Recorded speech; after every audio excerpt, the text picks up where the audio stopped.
हारे को हरि नाम, यह एक कहावत है। लेकिन यह कहावत राजनीति में सूट नहीं करता है, और खासकर बंगाल की राजनीति में, क्योंकि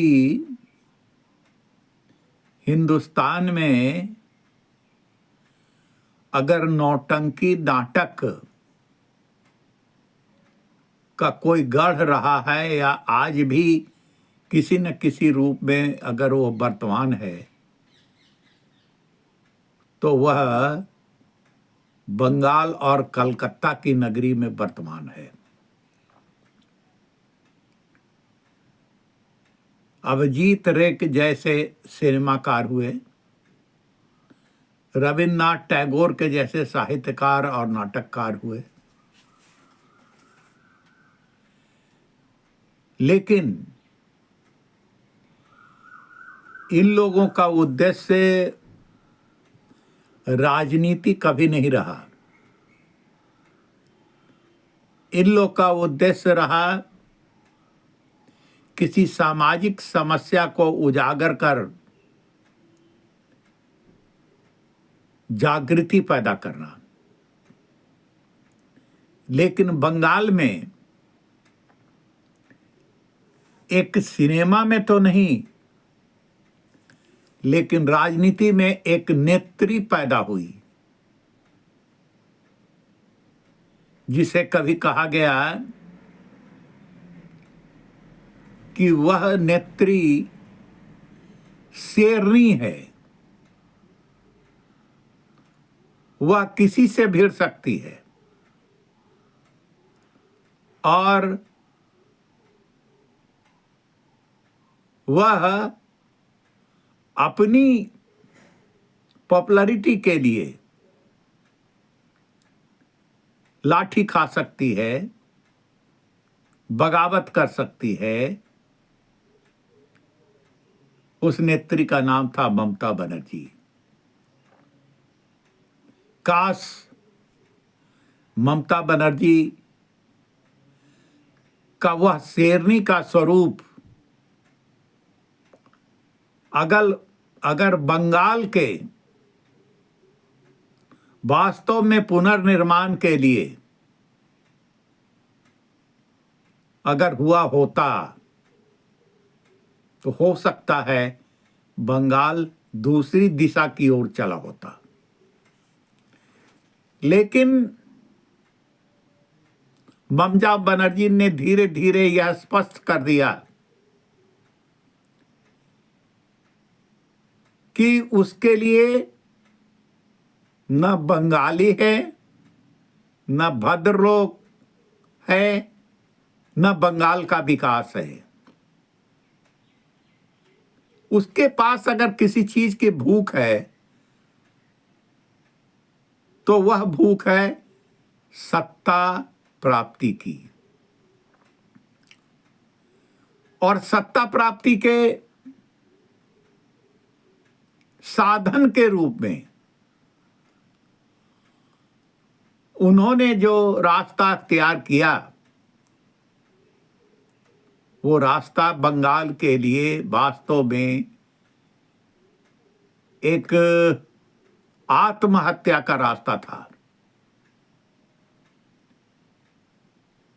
उन्होंने अपने पूर्ववर्ती शासकों से, अर्थात सीपीएम से, जिसके हाथों से उन्होंने शासन सत्ता छीनी थी, और कांग्रेस जहां वो रही थी,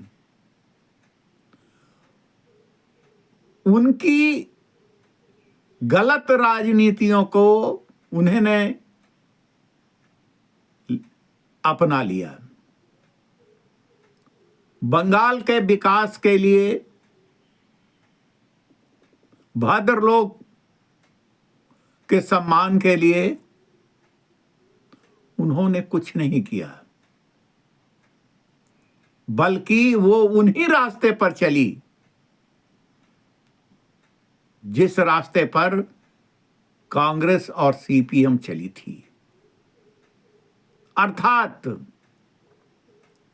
हमें न बंगाली भाषा न भद्र लोग प्यारे हैं, बल्कि हमें सत्ता प्यारा है। और सत्ता प्राप्ति के भी गांधीवादी रास्ते को उन्होंने नहीं अपनाया। उन्होंने संवैधानिक रूप में तो नहीं, लेकिन व्यवहारिक रूप में सीपीएम की सारी कार्य पद्धतियों और उनके कार्यकर्ताओं का अपने में विलय कर लिया। और सीपीएम का सिद्धांत क्या था? सीपीएम का सिद्धांत था चीन का साथ दो अंतर्राष्ट्रीय स्तर पर, पार्टी सत्ता केंद्रित हो जाए, पार्टी दूसरे पार्टियों के अस्तित्व को स्वीकार नहीं करेगी, कमिटेड ब्यूरोक्रेसी बना दिया, और भारत में भी रहकर लगता नहीं था कि भारत का अंग बंगाल को ये मानते थे। कांग्रेस के शासन तक कुछ ऐसा रहा, जब एक ही पार्टी की देश में सरकार थी तो कांग्रेस दिल्ली से शासन बंगाल का चलाती थी। लेकिन कांग्रेस भी अपनी पार्टी को नहीं बचा सकी, क्योंकि दरबारी नेताओं का या थोपे गए नेताओं का शासन उसने बंगाल में किया। किसी जन नेता को शासन करने का अधिकार नहीं दिया। ममता बनर्जी कांग्रेस से भी ह्यूमिलिएट हुई और सीपीएम से भी ह्यूमिलिएट हुई, लेकिन उन्होंने उन्हीं नीतियों पर चलना ठीक समझा जिन नीतियों पर सीपीएम चल रही थी, अर्थात सत्ता को किसी भी तरीके से अपने हाथ में बनाए रखना है।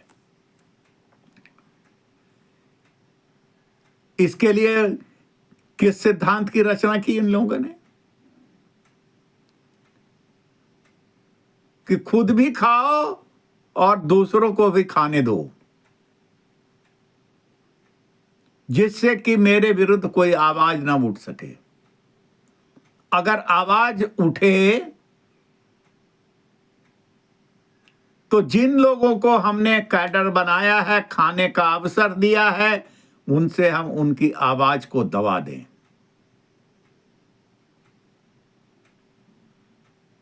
इंडस्ट्रीज में देश से इंडस्ट्रीज का विकास हो सकता है, उस राज्य का विकास हो सकता है, इसका इतिहास बंगाल में रहा था। लेकिन कहावत है कि साम्यवाद गरीबी के नींव के ऊपर बढ़ता है। प्रॉस्परस बंगाल, विकासोन्मुख बंगाल, विकसित बंगाल कभी सीपीएम का गढ़ नहीं हो सकता था। इसलिए इन लोगों ने ऐसी नीति अख्तियार की, ऐसे ऐसे वोट बैंक तैयार किए और उस वोट बैंक को राष्ट्रीय मुख्य धारा में नहीं लाकर विभाजनकारी तत्व बनाकर रखा। जरूर लंबे समयों तक इसके कारण बंगाल में सीपीएम शासन करती रही। ममता बनर्जी उन्हीं रास्तों पर चलकर 15 वर्षों तक शासन करती रही। और ममता बनर्जी का तो दुस्साहस इतना बढ़ गया था कि वो न प्रधानमंत्री, न राष्ट्रपति, न गृह मंत्री, न केंद्र की सत्ता, न भारत के संविधान को वह कुछ मानती थी। वह वास्तव में भावनात्मक और हिंसात्मक राजनीति करती थी, सांप्रदायिक राजनीति करती थी। बंगालियों को मिलाने का एक ही रास्ता था, भाषा।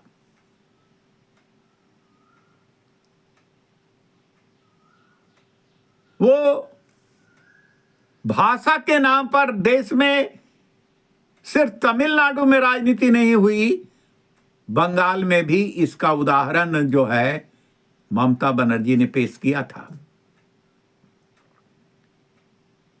लेकिन ममता बनर्जी के शासन में इतना असंतोष पैदा हुआ, खासकर हिंदुओं में असंतोष पैदा हुआ, और वैसे लोगों में असंतोष पैदा हुआ जो चाहते थे कि बंगाल में कानून का शासन हो, बंगाल में सांप्रदायिकता नहीं हो, बंगाल में उन्हें उसी प्रकार की आजादी धर्म या और किसी भी क्षेत्र में प्राप्त हो जैसे हिंदुस्तान के लोगों को प्राप्त हो रहा है। लेकिन दुर्भाग्य से उनको दबाया जाता रहा। प्रेमचंद ने लिखा है अपने गोदान में कि जिसके पैरों के तले गर्दन दबी हो उसे सहलाने में ही कुशल है। कुछ दिन तो ये चला, बंगाल में काफी लंबे समयों तक यह चलता रहा, लेकिन उसी गोदान में यह भी है कि जिसके पैरों के तले गर्दन दबी हो उस पैर को ही उखाड़ देना अपना कल्याण है। और यही हुआ बंगाल में। सत्ता परिवर्तन तो हो गया, 2-4 दिनों तक ऐसा लगा कि टीएमसी पार्टी और उसके नेता डिमोरलाइज हैं। हार को उन्होंने मन मसोस कर स्वीकार किया। लेकिन एक कहावत है कि मरने के पहले उधर्व श्वास जो है वह तेज हो जाया करती है। यह इस चीज का गवाह है कि मृत्यु नजदीक है। आज बंगाल में ही हो रहा है। आज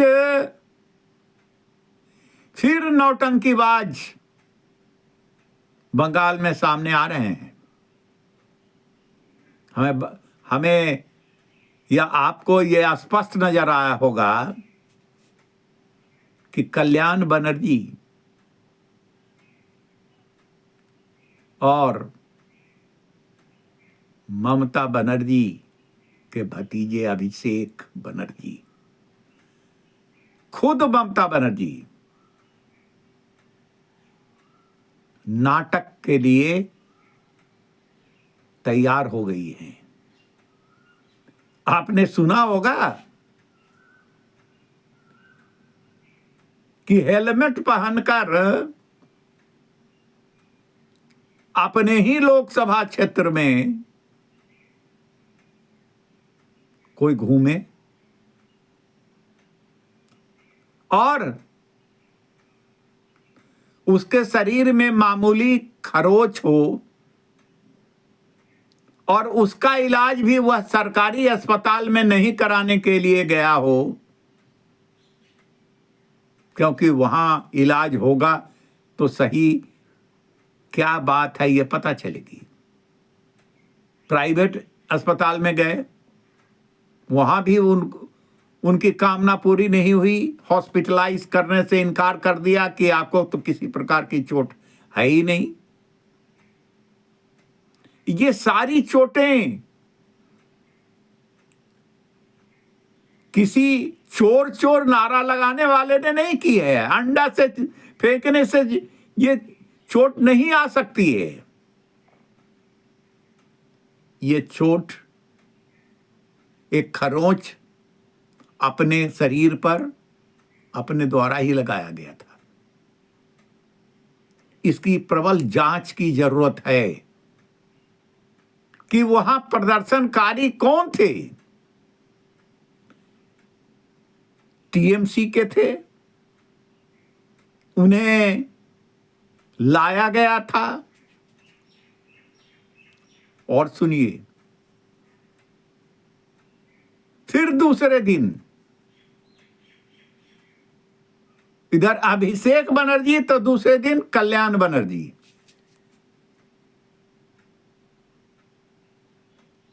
वो आकर सड़क पर खुद फ्लैट होकर नौटंकीबाज के रूप में सड़क पर सो गए और सर पर एक रुमाल या तौलिया, भीगा तौलिया रखकर फोन से, मोबाइल से बात कर रहे थे। यह क्या प्रदर्शित करता है कि ये लोग नौटंकीबाज हैं। और तीसरी, ममता बनर्जी दिखावे के लिए अस्पताल गई, लेकिन अब पता नहीं है ममता बनर्जी को कि वह शेरनी अब नहीं रही। अगर है भी तो वह बूढ़ी शेरनी है और उधर श्वास ले रही है। यह टेस्ट केस है या यह टेस्ट केस तृणमूल ने बनाया है कि तृणमूल के जो बड़े नेता हैं वह हार के बाद मैदान में उतरें और ये पता लगाएं कि जनता की नाराजगी शांत हुई है या नहीं हुई है, या वैसे कट मनी वाले या अन्य माफिया तत्व, भ्रष्टाचारी तत्व जो तृणमूल के शासन में थे, क्या आज आत्मरक्षा के लिए वो तृणमूल को जिंदा करने की फिर कोशिश तो नहीं कर रहे हैं? ये लोग टेस्ट कर रहे हैं या अपने कार्यकर्ताओं में शक्ति का संचार करना चाहते हैं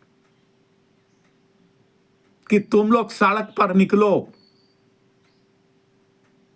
फिर उसी प्रकार से बंगाल में अशांति पैदा करो जैसे पहले कभी हुआ करता था। तो यह भी एक जांच का विषय है कि ये लोग कल्याण बनर्जी और अभिषेक बनर्जी और ममता बनर्जी जो अभी लॉ एंड ऑर्डर का प्रॉब्लम क्रिएट करना चाहती हैं या दिखाना चाहती हैं कि लॉ एंड ऑर्डर का प्रॉब्लम है बंगाल में, यह जांच से स्पष्ट हो जाएगा कि यह प्रयोजित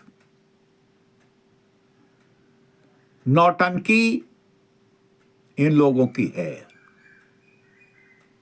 इसलिए मैंने कहा है कि अविलंब जितने जिले हैं बंगाल में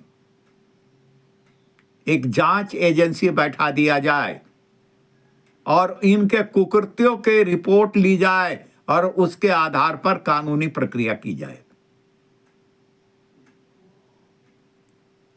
आज बंगाल में मंत्रिमंडल का विस्तार होना है, और भी मंत्री बनेंगे।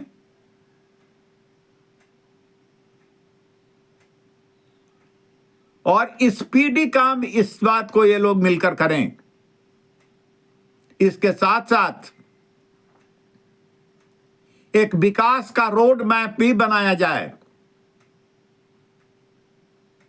बंद कारखाने का सर्वे कराया जाए, जैसे हिंदुस्तान मोटर्स था, जैसे जूट मिल्स थे, कपड़े के उद्योग थे,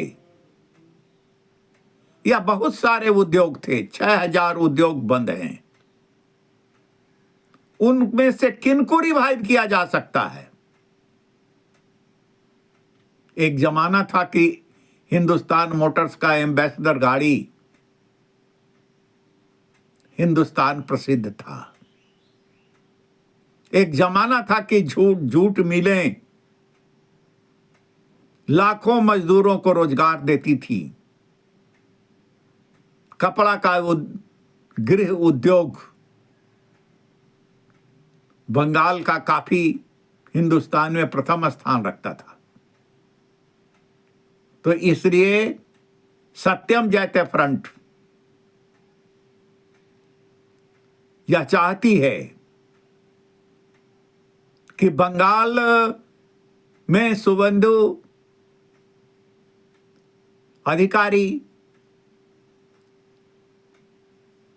और द्रुत गति से काम करें और मंत्रिमंडल का विस्तार कर अपना बोझ शासन व्यवस्था से कुछ कम करें और इस दिशा में लगें कि बंगाल का विकास कैसे हो सकता है। बंद पड़ी मिलें कैसे खोली जा सकती हैं, बंद पड़े कारखाने कैसे खोले जा सकते हैं, या उनके स्थान पर कोई दूसरे कारखाने लगाए जा सकते हैं या नहीं। तो हम बंगाल के अच्छे भविष्य की कामना करते हैं, अच्छे शासन की कामना करते हैं। हम यह चाहते हैं कि पूर्वांचल में जो गौरव कलकत्ता या बंगाल को प्राप्त था, उस गौरव की पुनर्स्थापना हो। तो इतना ही कहकर आज मैं अपनी बारी को विराम देता हूं। जय हिंद। ये सुभाष चंद्र जी का नारा है। जय भारत। धन्यवाद।